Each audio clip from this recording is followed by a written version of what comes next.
A Beggar's Banquet first listen, tracks 9 and 10, Factory Girl and Salt of the Earth.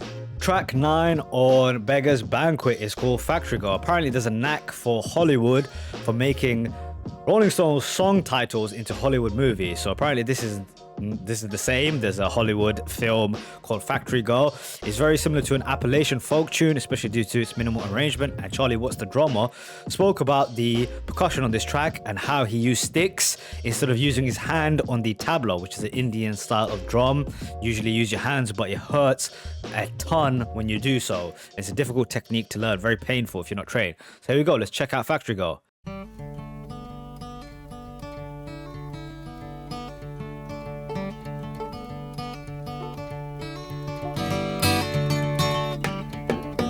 Ooh.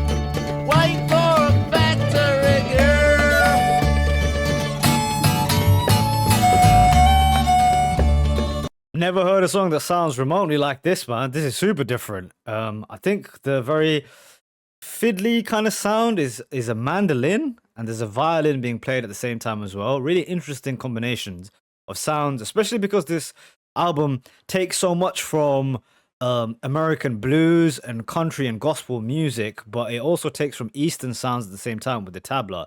What a wide range of inspirations.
What a quirky, unique sound to a song.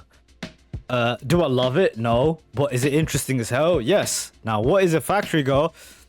I think it's maybe alluding to like the football hooliganism. Like I thought Factory was like, like Football Factory, the film, if anyone's ever watched that, about football hooliganism. I was thinking maybe it's about that. I don't think it is, but the part about her getting into fights made me think maybe it works. But it's definitely about a girl who doesn't have much and falling for her. Knees are much too fat. Waiting for a girl who wears scarves instead of hats. Her zipper's broken down the back, waiting for a Factory Girl. Interesting song. Interesting. Kind of another piece in this kind of lush soundscape of this album. Okay, let's move on to the final track. The final track of Beggar's Banquet, closing out the show, track number 10, written by Mick Jagger and Keith Richards. The song includes an opening lead vocal by Richards, which is apparently only the second time that he is featured on a lead vocal. And the song is reportedly inspired by John Lennon, with Jagger attempting to write a working class anthem, which John Lennon eventually goes on to do with his track Working Class Hero. I really like that song. The lyrics were primarily by Jagger, and a salute to the working class. So what I think is cool about this era is how much the artists were kind of feeding off one another. Dylan inspiring the Beatles and the Stones, and all kinds of music kind of bleeding into one another. Pretty cool aspect of the time. Let's check this one out. Close out the show.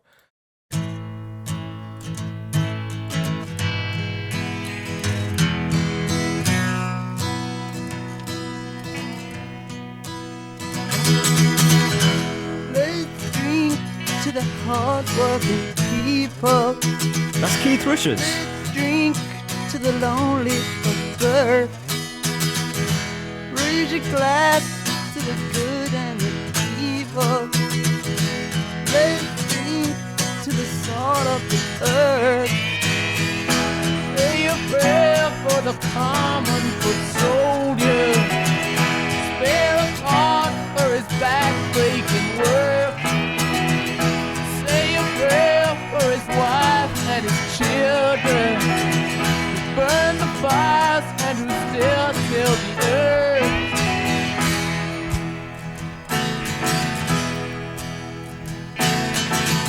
Really beautiful guitars, man. First class. When I search a faceless crowd, a swirling mass of gray and black and white, they don't look real to me. In fact, they look so strange.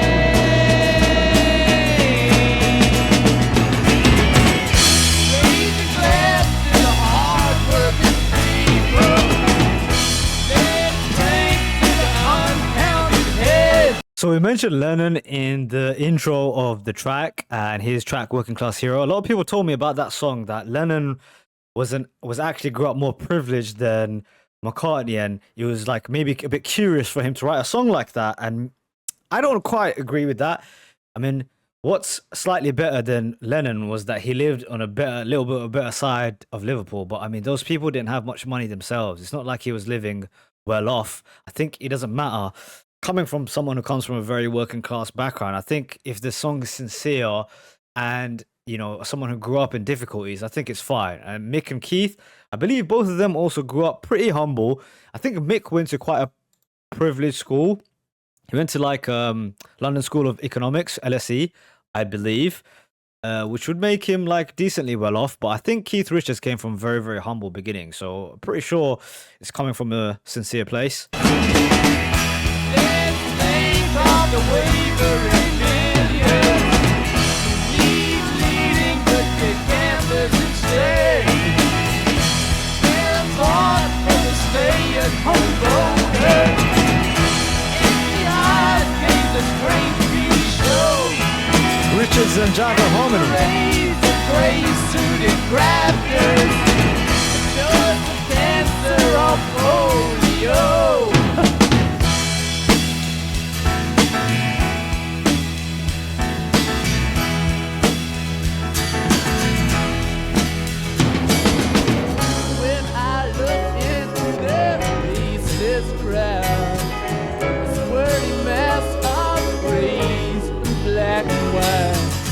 They don't look real to me, or don't they look so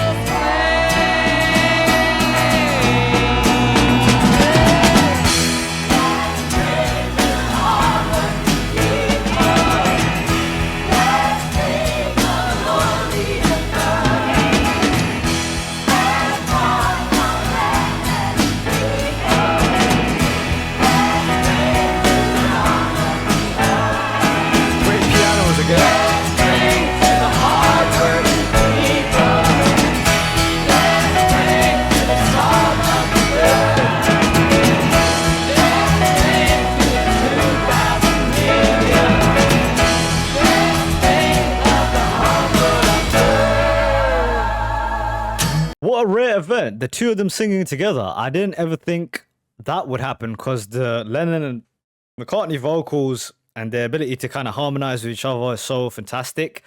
I think what Jagger does so well is when he is singing something sincere, it's very emotive, man. It really comes through in his voice. It's so cool to hear Keith Richards' voice. Very tender for a man who plays such a dirty guitar.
That last little goodbye of the pianos was great.